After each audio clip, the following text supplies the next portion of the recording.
So Conor McGregor shocked the world of MMA yet again. And it's not what you guys think. If you guys are thinking, well, let me guess, the Notorious One is in the headlines because he punched somebody in the face and he was probably like a senior citizen. He was at the bar and along the way he probably spilled a couple drinks. He probably took some little girl's cotton candy, never gave it back. No, no, no. The Notorious One, I think, has changed his ways, and I'll kind of get into that a little bit. But he did actually pay respect. He paid respect to an active fighter. Yes, guys, to someone other than himself, and you guys are gonna get shocked because he paid respect to none other than Islam Makhachev. You heard that right, guys. You don't need to adjust the volume. You don't need to what? Did I hear that right? And let me just kind of go back a little bit and see if he actually said that. I said it, guys. I said it. He actually paid respect to Islam Makhachev right after his UFC 322 bout where he beat Jack Della Maddalena, and it was absolutely incredible. And so I'm gonna kind of dive into this a little bit. I want to talk a little bit about Conor McGregor, the Notorious One, why he did what he did by paying respect to Islam Makhachev, and his return to social media, and his future return to the octagon. Right? So yes, he paid respect to Islam Makhachev, who's now a two-weight world champion. And so I want to talk a little bit about what this means for the UFC, what this means for the fighters, for Islam, for Conor. And of course, while he paid respect to Islam Makhachev, he also took a dig. Yeah, guys, he took a dig at his arch nemesis, his rival, Khabib Nurmagomedov. So, of course he did, right? So you're probably like, oh, well, okay. He paid respect to Islam Makhachev, but wait, he took a dig at Khabib? Yeah, guys, he did. He did. So I guess his rivalry with Dagestan continues. But this is really interesting, and it's interesting for a number of reasons, and I kind of want to get into this. But before I do, I want to thank everyone for joining us, guys. This is going to be a great one. And listen, I'm your host, Shiraz. This is Duality 7X. Here we try to break down all the trending stories when it comes to the world of MMA, UFC, WWE, and boxing. So if you're new here, please make sure to smash the like and subscribe and hit the bell notifications so you never miss a beat. So yeah, Conor McGregor, guys, the Notorious One, just showed Islam Makhachev some serious love. And of course, that happened right after he took shots at Khabib yet again. And the internet, guys, the internet is losing their mind. So we all know that Islam Makhachev just made history at UFC 322. He became one of the very few fighters in UFC to ever win UFC belts in two separate weight classes, in two separate weight divisions, right? And he showed up to UFC 322.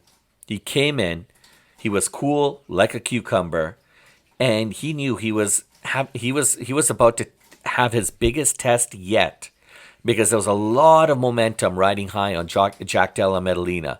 A lot of momentum on this guy. All right, this guy was like he's unstoppable. He walked into that octagon, Islam Makhachev, and he walked out a double champion. And now he's reinstated the pound for pound number one. Massive, massive moment for Islam Makhachev. Unbelievable for his career. And very, very good for the UFC, because you know what? This changes a lot of things. We know that the whole UFC landscape has shifted. Okay. And then out of nowhere comes Conor McGregor. Now, historically, Conor's relationship, and I mean, it's public information, right? It comes to nobody's surprise. His relationship with Khabib and the Dagestani fighters have not been good at all. Okay, let's just say a little bit more on the heated side of things, right? But this is where things kind of turned a little bit weird. You know, it took a little bit of a left turn. Like, Conor may be a lot of things to a lot of people, but he says what's on his mind, right? And when considering the circumstances that surrounded Islam going into this fight against Della Medellina, and the outcome and the way he literally, like, it was a complete one-sided affair, guys. No matter how you look at it, Islam took him apart. And you know what? No matter who you are, including Conor McGregor, you're going to recognize that. You're going to recognize that kind of talent. And most often the case, you're going to give credit where credit is due. And that's exactly what Conor McGregor did, right? He actually praised Islam Makhachev for both belts. But more importantly, his praise for Islam came because Islam put both of his belts on his father's shoulders when he arrived home. He was very, very proud to see that. And Conor McGregor actually, he paid notion to that, to the fact where he said it was great to see Islam honor his father by placing the titles on his father's shoulders. There's not many fathers of double world champions. That's respectful, like genuinely respectful. Those are Conor McGregor's words. But then in the same breath, he called Khabib a stain on his father's name. That's going to hurt, man. That's a low, low blow. So anyways, that's classic Conor McGregor. Classic Conor McGregor. He still can't seem to give a compliment without throwing a grenade.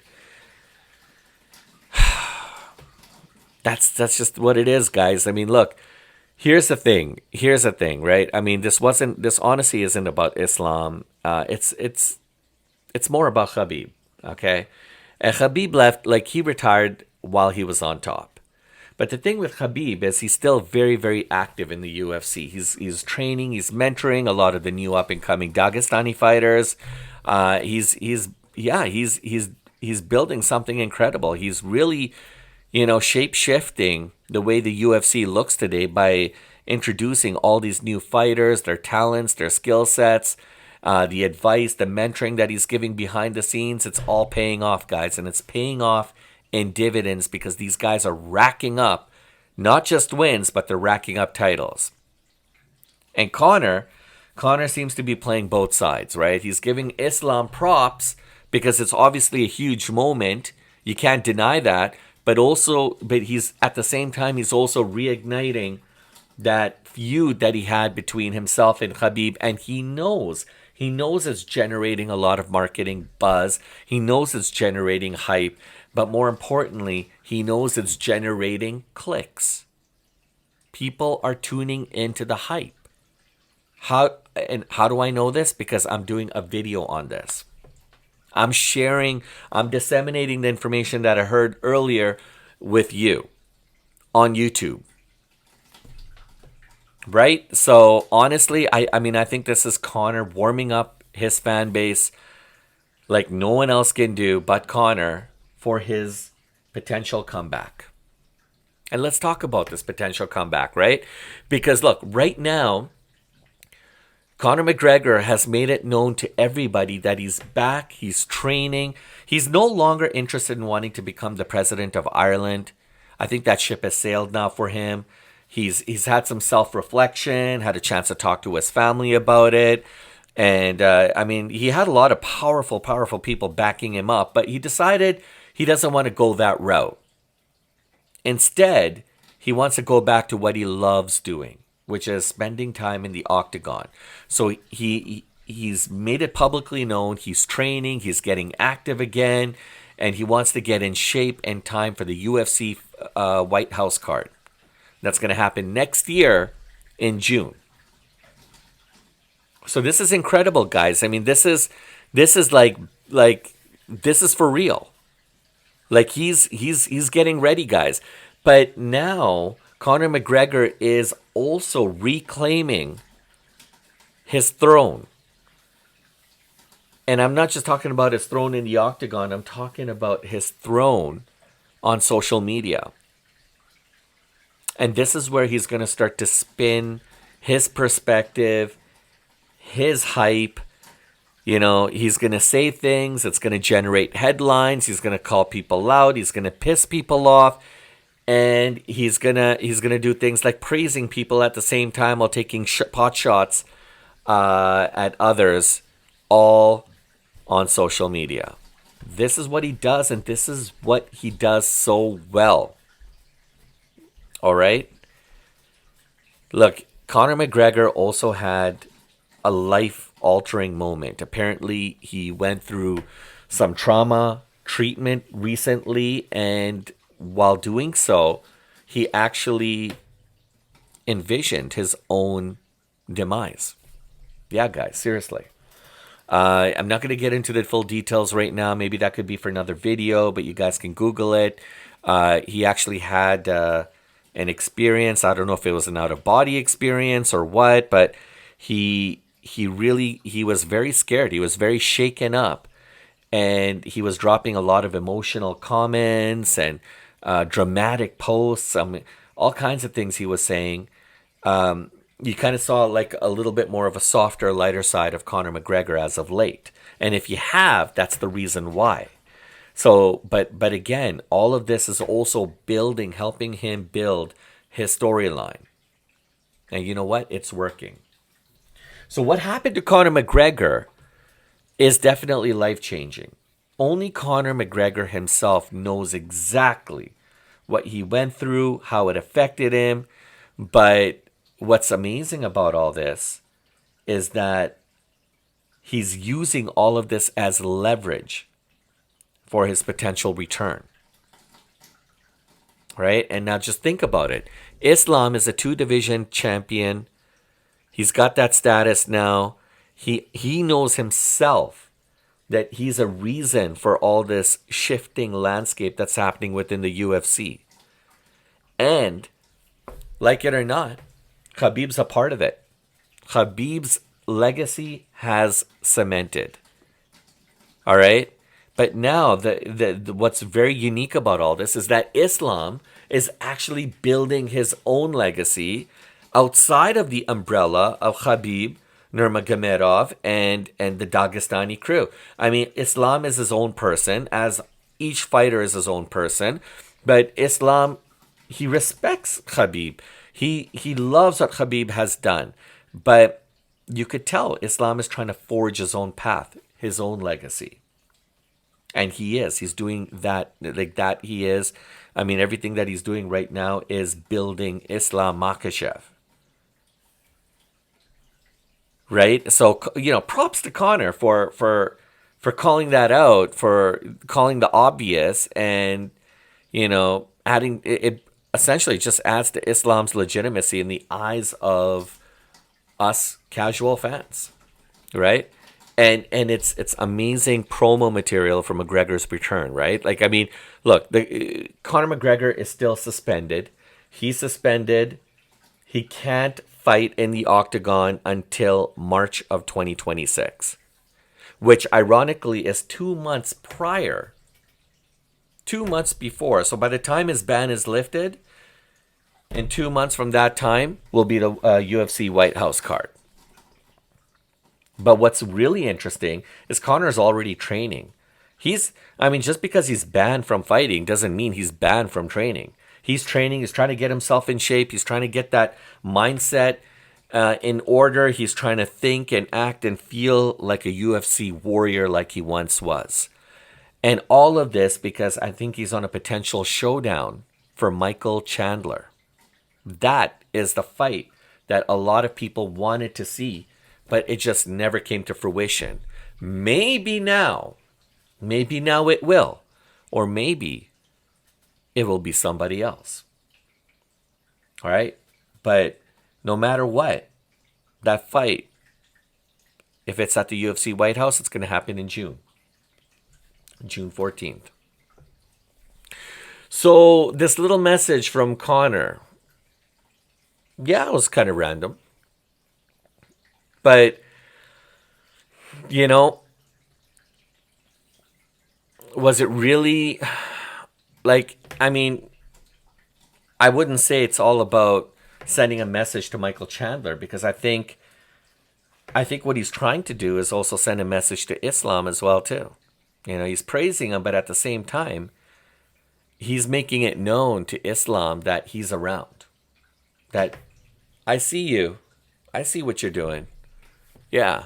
Congratulations. You're a double champ, but I see you. Don't forget that. Right? So, I mean, McGregor returning as a Chaos agent, not surprised at all.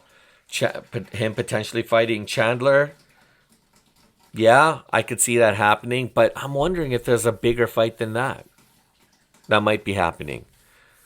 But look, like no matter how you look at this, if Conor McGregor does fight Michael Chandler or whoever he fights after that, that's going to probably be a super fight.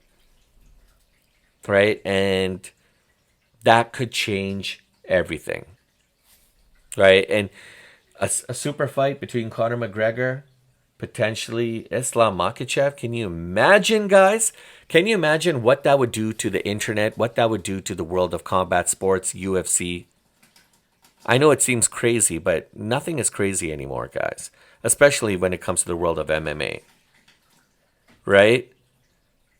I don't know if Khabib will come back to fight. But what if? What if they incentivize Khabib to come back with a lot of money? A lot of money that no person can turn down. I'm talking about stupid money. And what stupid money? I'm not talking about 50 million. I'm not even talking about 100 million. What about $200-300 million? What about $500 million, guys? Come on. They could drop $500 million contracts on baseball players in the MLB. Why can't they drop $500 million on a super fight? You paid me $500 million, and I'm gonna get a whole camp ready to go, man. And I'm gonna start training. I'm gonna start fighting. It doesn't matter who I'm fighting. It could be like Khamzat Chimaev. I'm gonna fight him. For $500 million, I'll fight anybody. So, yeah. Could that be enough to entice? Now, maybe $500 million could be a bit of a stretch, but what about 100 million? What about $200 million? Would that be enough to entice Khabib potentially to come step out of retirement, to come back in to the octagon to face his old arch rival nemesis, the notorious one, Conor McGregor? Potentially. Can you imagine that announcement? That this fight is locked? I mean, that'll put Khabib back in the spotlight, and I don't think he really cares about that, because you see him a lot now at UFC. You know? But a big super fight, big payday, I think that would be enough to bring these guys to the ring. So yeah, I mean, that's kind of where we're at, guys. I mean, Conor's doing what Conor does best. I mean, he keeps himself relevant without even stepping into the cage. That's why I said that Conor just reclaimed his golden throne on social media. Nobody does it better than Conor McGregor. Okay? I mean, Islam looks stronger than ever. He's a double champion. He's cementing his legacy. He's doing some incredible things. Whatever's happening right now, whatever Conor is doing, I'm buying it. I'm here for it. I'm enjoying it. I'm liking it. And I want to see where this goes. And the good thing is, there's no shortage of storylines that's coming out of the McGregor camp. I mean, now that he's back on social media, we're going to have nothing but storylines for you guys. And I'm going to be here to cover it all, guys, honestly. I mean, it's a gift that keeps on giving, especially in the world of combat sports. Luckily, I do videos not just on MMA and UFC. I do videos on boxing as well, too. Actually, I got a huge fan base that follows my boxing stories. I love boxing. I love fighting, period. And I love when the two come together. You know?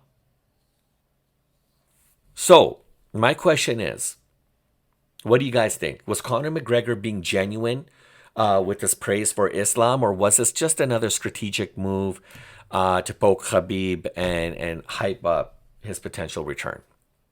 What do you guys think? Drop your thoughts and comments below. I want to hear your guys' takes. If you guys enjoyed this breakdown, please make sure to smash the like and subscribe here on Duality7X. We cover all the latest trending stories when it comes to the fight scene. And so join us, follow us for more of the biggest stories in combat sports. I'll see you guys on the next one.